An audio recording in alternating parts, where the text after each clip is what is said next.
Inferiority complex, खुद के ऊपर हीन भाव, सेल्फ डाउट खत्म करना चाहते हैं तो इस वीडियो को आखिर तक देखिए। नमस्कार, मैं मनोवैज्ञानिक डॉक्टर मयूरिका दास विश्वास और स्वागत है आपका योर सर्वाइवल मॉडल में। इस वीडियो में कुछ ऐसी टेक्निक्स हैं जो आपने सुनी होंगी और कुछ ऐसी जो आपने कभी नहीं सुनी होंगी। एक तो हम एक्टिवली ट्राई भी करेंगे, ठीक है? तो शुरू करते हैं। पहली टेक्निक है विजन बोर्ड बनाना। देखिए, हमें कॉन्फिडेंस तब मिलता है जब हमें पता है कि हमें कहाँ जाना है, जिंदगी में क्या प्राप्त करना है, कितने दूर तक हमें यात्रा करनी है। तो अपने विजन बोर्ड को बनाइए। वो आपको सबकॉन्शियसली कॉन्स्टेंटली ये मैसेज देती रहेगी, बोलती रहेगी, आंखों में, दिमाग में ये बात भेजती रहेगी कि आपको कहाँ जाना है। तो जब आप विजन बोर्ड बना लेते हैं, आप ये ध्यान रखिए, बहुत ही जल्दी, आपको पता नहीं लगेगा कैसे, लेकिन जादुई तरीके से आपके सपने पूरे होने लगेंगे।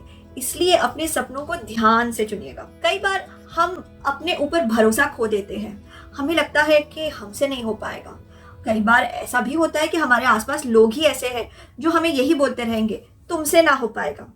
तो इस चीज से लड़ने के लिए जरूरी होता है अचीवमेंट बोर्ड।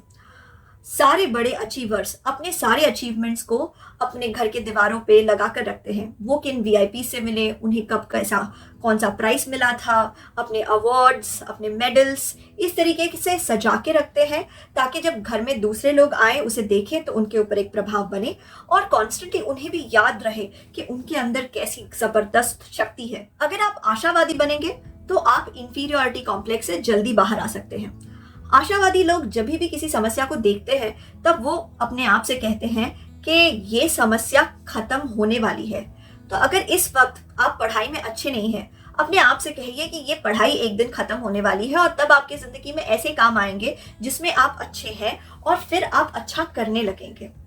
आशावादी लोग अपने आप को ज्यादा दोष भी नहीं देते, अपने आप के बारे में दिमाग में बुरा नहीं बोलते। इसलिए जो भी अच्छा काम करते हैं उस चीज का दूसरों के सामने बढ़ चढ़ के श्रेय लीजिए, बोलिए कि हाँ भाई, ये महान काम हमने ही किया है। ओके, ये शिव धनुष हमने ही उठाया है, जैसे प्रभु राम ने कहा होगा। ठीक उसी तरीके से हर बार अपने अच्छे गुणों की क्रेडिट लीजिए और अगर आपसे कोई गलती हो गई हो तो मानिए कि उस गलती का प्रभाव भी टेम्पररी ही रहेगा। जो भी गड़बड़ हुई है उसका असर थोड़े समय तक रहेगा, बाद में सब ठीक हो जाएगा। हम एक बहुत बड़ी गलती कर लेते हैं कि अपने आप की कंपैरिजन किसी एक्सपर्ट से शुरुआत में ही कर लेते हैं। यानी कि आज चेस खेलना शुरू किया है और फिर उसके बाद महीने भर में अपनी कंपैरिजन विश्वनाथन आनंद से करने लगेंगे। देखिए, सबसे पहली बात तो ये, अपनी कंपैरिजन हमेशा अपने आप से कीजिए कि आप पहले कहाँ थे और अब आप कहाँ पे पहुंचे हैं। जो जितना भी महारथी हो उससे अपने से बड़ा महारथी मिलेगा ही मिलेगा। अर्जुन को भी एकलव्य मिले थे, तो महारथी को अपना से बड़ा महारथी मिलेगा। तो हर महारथी जब भी आपके सामने आए, ये पता कीजिए कि आप उस महारथी से क्या सीख सकते हैं, वो किस चीज में अच्छा है, वो आपसे बेहतर कैसे है और उससे हम क्या सीख सकते हैं। जब सीखने की मंशा बनाएंगे तो सामने वाले इंसान का गुण आपको नर्वस नहीं करेगा, वो आपके अंदर इंफीरियोरिटी कॉम्प्लेक्स को ट्रिगर नहीं करेगा। ए.आर. रहमान की म्यूजिक तो आपको बहुत पसंद होगी ही, है ना? क्या आप जानते हैं ए.आर. रहमान के गुरु इलैयाराजा बहुत ही एक प्रसिद्ध म्यूजिशियन है। अगर आप पेशेंस के साथ किसी गुरु से सीखते रहेंगे तो पेशेंस और प्रैक्टिस की मदद से आप एक दिन अपने गुरु से भी बहुत आगे जा सकते हैं। तो जब भी आपको अपने से बेहतर कोई मिले, उसे गुरु मान लीजिए और उनसे रिक्वेस्ट करने लगिए कि मुझे कुछ तो सिखाओ, आपके अंदर इतना गुण है, हमारी झोली में कुछ तो डाल दो। हमेशा याद रखिएगा, जो लोग किसी काम में अच्छे होते हैं उनकी भी कोई ना कोई जरूरत होती है। अगर हम उन्हें सपोर्ट देंगे तो वो हमारी सपोर्ट की मदद से अपनी समस्याओं को सुलझाएंगे और बदले में हमें सारे ट्रेड सीक्रेट्स बताने लगेंगे। हम कई बार बस अपनी गलतियों को याद रखते हैं और हमने जो अच्छा किया है उसे भूल जाते हैं। इसलिए बहुत ज्यादा जरूरी है कि जरा याद कीजिए, इस महीने आपने सबसे अच्छा काम क्या किया है और इसके पहले के महीने में आपका सबसे बड़ा अचीवमेंट क्या था और उसके पहले के महीने में आपका सबसे बड़ा अचीवमेंट क्या था। और धीरे धीरे याद करते जाइए। इस तरीके से अपने अचीवमेंट के ग्राफ को बनाइए। देखिए, जब आपका एक अचीवमेंट ग्राफ बनने लगेगा तब आपको असल में दिखाई देगा कि किस तरीके से एक साल में आपने कितनी ज्यादा प्रोग्रेस की है। हम हमेशा किसी ना किसी तरीके की प्रोग्रेस करते ही रहते हैं, चाहे वो ज्ञान में हो, एक्सपीरियंस में हो या किसी काम में हो। इस प्रोग्रेस को लिखित रूप में जमा करके रखना, रिकॉर्ड करना बहुत ज्यादा जरूरी है। तभी जाके आपको अपना प्रोग्रेस ग्राफ दिखेगा, तभी आपको अपने आप के ऊपर विश्वास होगा कि मैं कर सकता हूँ या कर सकती हूँ। सारे लोग गलती करते हैं, एक्सपर्ट्स भी गलती करते हैं, लेकिन एक्सपर्ट्स अपनी गलती के बाद थक नहीं जाते, अपने आप को कोसने नहीं लगते। एक्सपर्ट्स में ये स्पेशलिटी होती है कि वो अपने फेलियर को फीडबैक की तरह लेते हैं। रिसर्च कहता है कि गोल्ड मेडलिस्ट और सिल्वर मेडलिस्ट के बीच में अगर कोई फर्क है तो मेनली वो माइंडसेट का फर्क है। गोल्ड मेडलिस्ट अगर कोई गलती करते हैं तो उस गलती से जल्दी से बाउंस बैक करते हैं, लेकिन सिल्वर मेडलिस्ट जब कोई गलती करते हैं तो थोड़ी देर तक अपने आप को कोसते रहते हैं, सोचते रहते हैं अरे ये गलती नहीं करनी चाहिए थी, ये सही नहीं गया, मुझे और अच्छे से करना चाहिए था। जब ये सोचने लगते हैं कि मैं कितना गलत हूँ, मैं अच्छी नहीं हूँ, मुझे और बेहतर करना चाहिए था, मुझसे नहीं हो पाएगा, शॉक्स, जब ऐसा हम करने लगते हैं तब हमारी बहुत सारी एनर्जी अपने आप को कोसने में चली जाती है। वो वैल्यूएबल एनर्जी जो हम अपने परफॉर्मेंस को बेहतर करने में लगा सकते थे। इसलिए फेलियर को फीडबैक समझो और आगे बढ़ो। अगर आप किसी काम में अपनी इंफीरियरिटी को सुपीरियरिटी में बदलना चाहते हैं तो बहुत ज़्यादा ज़रूरी है कि आप उस काम में जो भी एक्सपर्ट है उस व्यक्ति के पास जाएं और उन्हें कहें कि प्लीज़ मुझे क्रिटिसाइज करो। एक्सपर्ट क्रिटिसिज्म हमें बेहतर होने में मदद करती है। हर किसी से हम अगर क्रिटिसिज्म लेते रहेंगे और उस हर किसी के क्रिटिसिज्म को हम बहुत ज़्यादा इंपॉर्टेंस देने लगेंगे तो हमारा मनोबल टूट जाएगा। लेकिन एक्सपर्ट का क्रिटिसिज्म बहुत ही ज़्यादा वैल्यूएबल होता है। एक्सपर्ट का क्रिटिसिज्म आपको बताता है कि आप किस तरीके से बेटर हो सकते हैं और आगे बढ़ सकते हैं। इंफीरियरिटी को सुपीरियरिटी में बदलने में माइंडसेट एक बहुत ही बड़ा रोल प्ले करता है। माइंडसेट को बदलने में आपको अपने आप को पूछना पड़ेगा कि बुरे से बुरा क्या हो जाएगा। अगर मैं गलती कर दूंगा तो बुरे से बुरा क्या हो जाएगा। अगर मुझ में गुण नहीं है और मैंने किसी काम को कर ही दिया तो बुरे से बुरा क्या हो जाएगा। और बुरे से बुरा जो भी हो जाएगा उस चीज़ को हम सह सकते हैं। जब आप अपने आप को कहेंगे कि बुरे से बुरा जो भी हो जाएगा उसे हम सह सकते हैं, धीरे धीरे आप अपने आप को अनजाने में ही ये कहने लगेंगे कि बुरे से बुरा जो भी होगा देखा जाएगा। इससे आपकी कॉन्फिडेंस बढ़ जाएगी और नए चीज़ों को ट्राई करने की आपकी जो इच्छा है वो बढ़ जाएगी। धीरे धीरे आप देखेंगे जितनी ज़्यादा चीज़ों को आप ट्राई करते हैं, जितनी ज़्यादा अनुभव, जितनी ज़्यादा कोशिशें, जितनी ज़्यादा अपॉर्चुनिटीज़ को आप ट्राई करते हैं उतना ही ज़्यादा आपका सक्सेस लेवल बढ़ने लगता है। अपनी इंफीरियरिटी को अगर कॉन्फिडेंस में बदलना चाहते हैं तो उसका एक आसान तरीका है एफर्मेशंस को सुनना। जब आप गाड़ी चला रहे हो एफर्मेशंस को सुनिए, सोने जाने से पहले एफर्मेशंस को सुनिए, नहाते वक्त, तैयार होते वक्त एफर्मेशंस को सुनिए।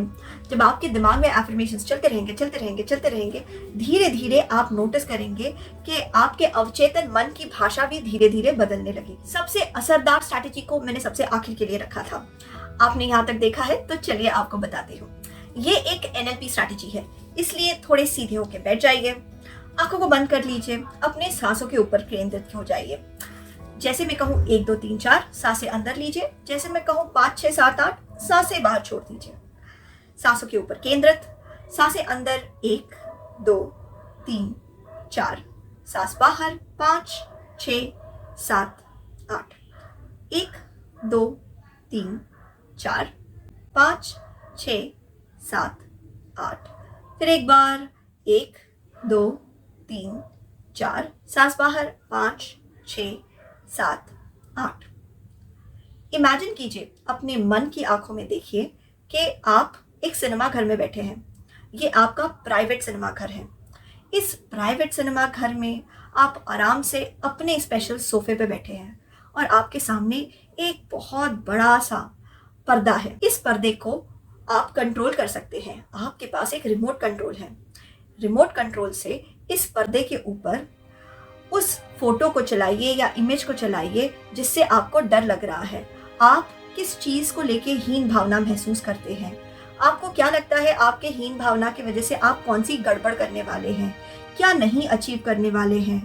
क्या ऐसा कुछ है क्या आपकी ज़िंदगी में हुआ जिस वजह से आपको अब भी दुख होता है, आपको लगता है आप अच्छे नहीं हैं? जो भी आपका सबसे डराने वाला हीन भावना से जुड़ा याद है या मेमोरी है, जो भी आपको सबसे घबराहट दिलाने वाली याद है या मेमोरी है, उस मेमोरी को इस सिनेमा घर के पर्दे पे प्रोजेक्ट कीजिए। उस मेमोरी को अच्छे से देखिए। महसूस कीजिए उस मेमोरी को। इस सिनेमा घर में चलते हुए देखिए, इस वीडियो को चलते हुए देखिए। उस वीडियो में कौन कौन लोग थे, उस वक्त वातावरण कैसा था, उस सीन में कौन कौन लोग थे। सीन की वॉल्यूम बढ़ा दीजिए, सीन को और थोड़ा क्लियर कर लीजिए। अब ये हीन भावना से जुड़ी जो आपकी मेमोरी है, ये आपको कैसा महसूस करा रही है? नेगेटिव महसूस करा रही है? अंदर फीलिंग क्या आ रही है? वो स्ट्रॉन्ग नेगेटिव है, दुख हो रहा है, घबराहट हो रही है? ये जो नेगेटिव फीलिंग है, ये 10 में से कितनी है? इसको एक अंक दीजिए, 10 में से इसे एक नंबर दीजिए। ये नेगेटिव फीलिंग कितनी तेज है? जब आपने इस नेगेटिव फीलिंग को 10 में से एक अंक दे दिया है, उसके बाद अब आपके पास जो रिमोट है उसे लेकर इस सीन में वॉल्यूम को कम करने लगी। वॉल्यूम कम करते करते करते, वॉल्यूम कम करते करते फुसफुसाहट जैसी आवाज आएगी। आवाज और धीमी धीमी धीमी होती जा रही है। एकदम वॉल्यूम को म्यूट कर दीजिए। अब सिनेमा घर में सिर्फ सीन चल रहा है, लेकिन एकदम स्तब्ध शांति है। पिन ड्रॉप साइलेंस, कोई आवाज नहीं है। अब इस सीन के ब्राइटनेस को बढ़ाइए। ब्राइटनेस को बढ़ाते बढ़ाते बढ़ाते बढ़ाते और ब्राइट ब्राइट करते करते करते एकदम सफेद कर दीजिए। अब ब्राइटनेस को कम कीजिए, कम कम कम कम करते करते करते इसे नॉर्मल कर दीजिए। वापस से ब्राइटनेस को बढ़ाइए बढ़ाइए बढ़ाइए बढ़ाइए, वाइट कर दीजिए। ब्राइटनेस कम करते करते करते करते इसे नॉर्मल कर दीजिए। अब ब्राइटनेस को और कम कीजिए, कम कम करते करते करते करते इसे एकदम काला बना दीजिए। वापस से ब्राइटनेस को बढ़ाइए बढ़ाइए बढ़ाइए, नॉर्मल। ब्राइटनेस बढ़ाइए बढ़ाइए बढ़ाइए, वाइट। कम कम कम, नॉर्मल। कम कम कम, ब्लैक। अब इसे तेजी से करेंगे। Normal, white, normal, black, normal, white, normal, black, normal, white, stop. अब आपके सामने इस सिनेमा घर में सिर्फ एक वाइट पर्दा है। इस पर्दे के साइज को छोटा करते जाइए, छोटा छोटा छोटा छोटा करते करते अब ये कहीं पे एक ब्लैक बोर्ड के साइज का बन गया है। ओके, एक बोर्ड के साइज का। और छोटा छोटा करते करते करते करते इसे टीवी के साइज का बनाइए। छोटा करते करते करते करते इसे लैपटॉप के साइज का बनाइए। और छोटा टैबलेट के साइज का। छोटा छोटा मोबाइल फोन साइज का। छोटा छोटा छोटा माचिस के डब्बे जितना छोटा हो गया है ये सफेद पर्दा। और छोटा छोटा छोटा 1 रुपए के स्टैम्प जितना छोटा हो गया है ये। और छोटा छोटा छोटा एक चावल जितना हो गया है। और छोटा चावल के एक टुकड़े जितना हो गया है। अब इस छोटे से सफेद रंग के चावल के टुकड़े जितने इमेज को जोर से फूंक मारिए और इसे अनंतता में कहीं के पे घुमा दीजिए। अब आपके सामने कुछ भी नहीं है। अब इस ब्लैंक स्क्रीन के ऊपर आप उस इमेज को चलाइए, उस याद को चलाइए जब आप बहुत ज्यादा कॉन्फिडेंट थे। शायद वो एक ऐसी याद है जब आपने कुछ अचीव किया था, आपको कोई प्राइज मिला था, आपके माता पिता ने शायद आपकी तारीफ की थी, आपके टीचर ने शायद आपका उदाहरण दिया होगा, कुछ बहुत अच्छा हुआ था, शायद आपको प्रमोशन मिला था, शायद आपने किसी कंपटीशन में सबको प्रभावित कर दिया था। जो भी ये मेमोरी है आपके अचीवमेंट की, इसे बहुत ज्यादा बड़ा कर दीजिए। इसकी ब्राइटनेस को बढ़ा दीजिए, इसके वॉल्यूम को बढ़ाइए। महसूस कीजिए कि आपको कैसा लग रहा है जब आप इस मेमोरी को याद कर रहे हैं। इस एक्साइटमेंट को महसूस कीजिए कि कहाँ पे फील हो रही है, आपके पेट में, छाती में। इस एक्साइटमेंट को अपने पूरे शरीर में घुमाइए। इस कॉन्फिडेंस को सर से लेके पैरों तक, इस कॉन्फिडेंस को मेंटली, इस एनर्जी को घुमाइए। इस एनर्जी की रंग क्या है, इस एनर्जी का अगर कोई रंग है तो उस रंग को पहचानिए और देखिए मन ही मन ये आपके पूरे शरीर में घूम रहा है, ऊपर से नीचे, ऊपर से नीचे, और आपको बहुत ही ज्यादा एक्साइटेड और कॉन्फिडेंट महसूस हो रहा है। शायद आपके रोंगटे खड़े हो रहे हैं कॉन्फिडेंस के मारे। अब मैं 1 से लेकर 5 तक गिनूंगी और आप अपनी आंखें खोल देंगे और खोलने के बाद भी आप कॉन्फिडेंट महसूस करेंगे। 1, 2, 3, 4, 5, आंखें खोल दीजिए। अब मुझे ये बताइए कि इस वक्त आपको वो जो नेगेटिव फीलिंग हो रही थी, अब वो 10 में से कितनी ज्यादा स्ट्रांग है? उतनी ही है या कम हो गई है? अगर कम हो गई है तो कमेंट सेक्शन में जरूर मेंशन कीजिएगा। मैं आशा करती हूँ ये एक्सरसाइज आपके काम आई। वैसे ये वीडियो थोड़ी लंबी तो खिंच गई, लेकिन उससे क्या फर्क पड़ता है, जरूरी ये है कि ये वीडियो आपके काम आई कि नहीं। आपके मूल्यवान समय के लिए धन्यवाद।